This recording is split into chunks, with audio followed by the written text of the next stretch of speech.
Marathon नुसतं नाव घेतलं तरी अनेकांना घाम फुटतो.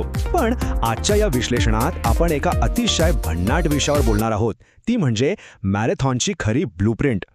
बहुतेकांना वाटतं की मॅरेथॉन म्हणजे फक्त पायऱ्या मोजत धावणं किंवा शारीरिक ताकद दाखवणं. पण खरं सांगायचं तर हे तसं अजिबात नाहीये.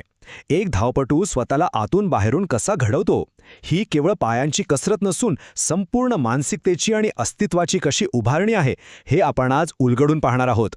तरी संपूर्ण उभारणी नक्की कशी होते यासाठी आपण 5 मुख्य टप्प्यांमधून जाणार आहोत. सुरुवातीला दृष्टिकोन कसा बदलावा हे पाहू, त्यानंतर स्मार्ट रनिंगचे नियम, मग रिकव्हरी आणि सातत्य, त्यानंतर समतोलाचं मोठं रहस्य आणि सर्वात शेवटी ती अंतिम रेषा ओलांडतानाचा तो अंगावर काटा आणणारा अनुभव. चला तर मग सुरू करूया. पहिला आणि अत्यंत महत्त्वाचा टप्पा, मॅरेथॉनचा दृष्टिकोन बदलणे, म्हणजेच प्रक्रियेची पूर्ण पुनर्मांडणी करणं. कारण पाया पक्का असेल तरच इमारत उभी राहील. आता नवीन धावपटू एका खूप मोठ्या जाळ्यात अडकतात. असा एक सामान्य गैरसमज असतो की जितका जास्त वेग आणि जितकी जास्त मेहनत तितकीच मोठी प्रगती. सुरुवातीला हे गणित एकदम बरोबर वाटतं, पण खरं सांगू, खऱ्या खेळाला कलाटणी तेव्हाच मिळते जेव्हा हे लक्षात येतं की नुसतं वेगात धावून काहीच होत नाही. प्रगती ही नेहमी स्मार्ट आणि संतुलित पद्धतीने धावण्यानेच होते. इथेच एका खऱ्या मॅरेथॉनरचा जन्म होतो. आता वळूया दुसऱ्या टप्प्याकडे, स्मार्ट रनिंगचे नियम, जे या ब्लूप्रिंटचे मुख्य आधारस्तंभ आहेत. हे 5 अत्यंत शक्तिशाली नियम म्हणजेच स्टॅमिना किंवा एन्ड्युरन्सचा खरा गाभा आहेत. सोपे दिवस खरोखर सोपे ठेवणे, कठीण वर्कआउट्सवर नियंत्रण ठेवणे, अहंकारापेक्षा हार्ट रेटचं ऐकणे, सातत्य राखणे आणि रिकव्हरीला ट्रेनिंगचाच भाग मानणे, हेच ते नियम आहेत जे धावपटूंना दुखापतींपासून दूर ठेवून सुरक्षित आणि मजबूत बनवतात. यातील पहिला आणि सर्वात जास्त दुर्लक्षित केला जाणारा नियम म्हणजे सोपे दिवस खरोखर सोपे म्हणजेच इझी ठेवा. बघा, शरीराचा स्टॅमिना तेव्हाच वाढतो जेव्हा धाव एकदम संथ आणि रिलॅक्स्ड असते. आजूबाजूला लोक वेगाने धावत असताना स्वतःचा वेग कमी ठेवणं थोडं कठीण जातं हे नक्की, पण रोज फक्त वेगाने धावण्याचा प्रयत्न केला तर शरीराला रिकव्हर होण्याची संधीच मिळणार नाही ना. दुसरा नियम सांगतो की कठीण वर्कआउट्स दरम्यान स्वतःवर पूर्ण नियंत्रण ठेवा. इंटरव्हल्स असोत किंवा टेम्पो रन्स, इथे पूर्ण एफर्ट म्हणजेच पूर्ण ताकद पणाला लावण्यापेक्षा योग्य ताकद म्हणजेच राईट एफर्ट लावणं जास्त महत्त्वाचं असतं. कारण क्षमतेपेक्षा जास्त जोर लावला, स्वतःला उगाच ओव्हरपुश केलं तर फक्त थकवा वाढतो, परफॉर्मन्समध्ये काहीही सुधारणा होत नाही. म्हणूनच हा नियम खूप खास आहे. तुमच्या हार्ट रेटचं ऐका, तुमच्या अहंकाराचं नाही. खरा धावपट्टू तोच असतो जो स्वतःच्या अहंकाराला बाजूला ठेवतो. वेगाचं उगीच प्रदर्शन करण्यापेक्षा शरीरावरील नियंत्रणावर लक्ष देणं जास्त गरजेचं आहे. जेव्हा स्मार्टवॉच वेग कमी करायला सांगतं तेव्हा तू खरोखर कमी करणं हेच खरं नियंत्रण. हा खेळ दुसऱ्यांना काही सिद्ध करण्यासाठी नाहीये, हे नेहमी लक्षात ठेवायला हवं. आता वळूया तिसऱ्या टप्प्याकडे, रिकव्हरी आणि सातत्य, जिथे खऱ्या अर्थाने जादू घडते.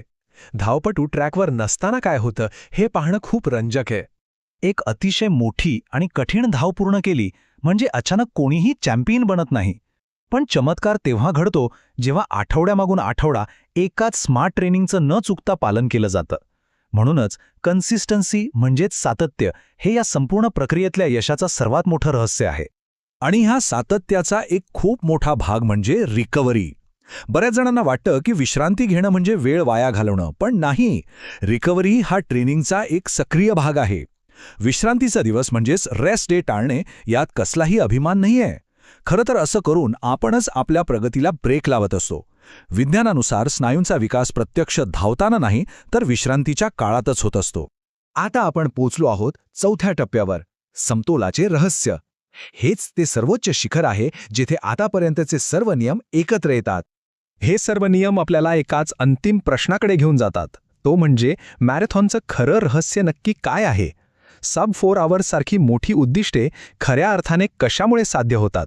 सामान्य धावपटू असामान्य कसा बनतो. या सगळ्याचं फक्त एकच आणि अत्यंत साधं उत्तर आहे, समतोल म्हणजेच बॅलन्स. ट्रेनिंगच्या अगदी प्रत्येक लहान मोठ्या पैलूमध्ये एक परिपूर्ण संतुलन शोधणं हीच या खेळात यशस्वी होण्याची एकमेव गुरुकिल्ली आहे. एक अतिशय स्मार्ट धावपटू या सर्व परस्पर विरोधी गोष्टींमध्ये अत्यंत बारकाईने समतोल साधायला शिकतो.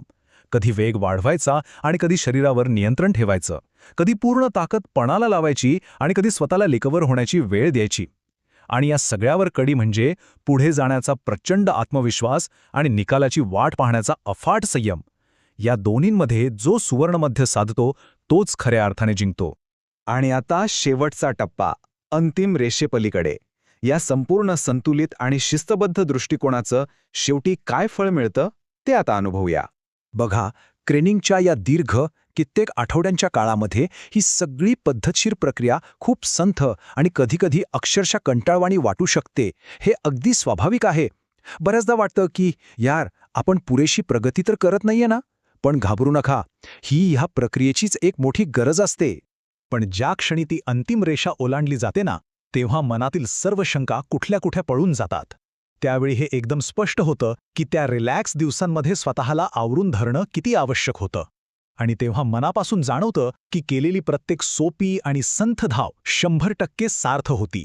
त्याच क्षणी ही सुद्धा जाणीव होते की कठीण इंटरव्हल्स दरम्यान स्वतःला क्षमतेपेक्षा जास्त न ढकलण्याची जी शिस्त आपण पाळली, तीच ही अंतिम रेषा इतक्या ताकदीने ओलांडण्याची मुख्य चावी होती. त्या काळात केलेला प्रत्येक नियंत्रित वर्कआउट आता कामी आल्याचं सिद्ध होतं. आणि म्हणूनच स्मार्ट, सुरक्षित आणि मजबूत कार्यपद्धतीचं न चुकता पालन करणं हेच खऱ्या सहनशीलतेचं आणि यशाचं अंतिम ब्ल्यूप्रिंट आहे. स्मार्ट धावा, सुरक्षित धावा, मजबूत धावा हे केवळ शब्द नाहीयेत, तर ती एका धावपटूची जीवनशैली आहे. सरतेशेवटी ही अत्यंत सुंदर आणि तेवढीच कठोर प्रक्रिया एका खूप सखोल वास्तवाची जाणीव करून देते. मॅरेथॉनचं ट्रेनिंग हे काही केवळ 42 किलोमीटरचं अंतर पार करण्यापुरतं मर्यादित नाही. विचार करा, ध्येय फक्त ते अंतर पूर्ण करणं आहे की या संपूर्ण प्रक्रियेतून एका नव्या, अधिक मजबूत आणि संयमी व्यक्तीच्या रूपात स्वतःला आतून घडवणं आहे. या एकाच प्रश्नाच्या उत्तरात मॅरेथॉनचं खरं यश दडलेलं आहे.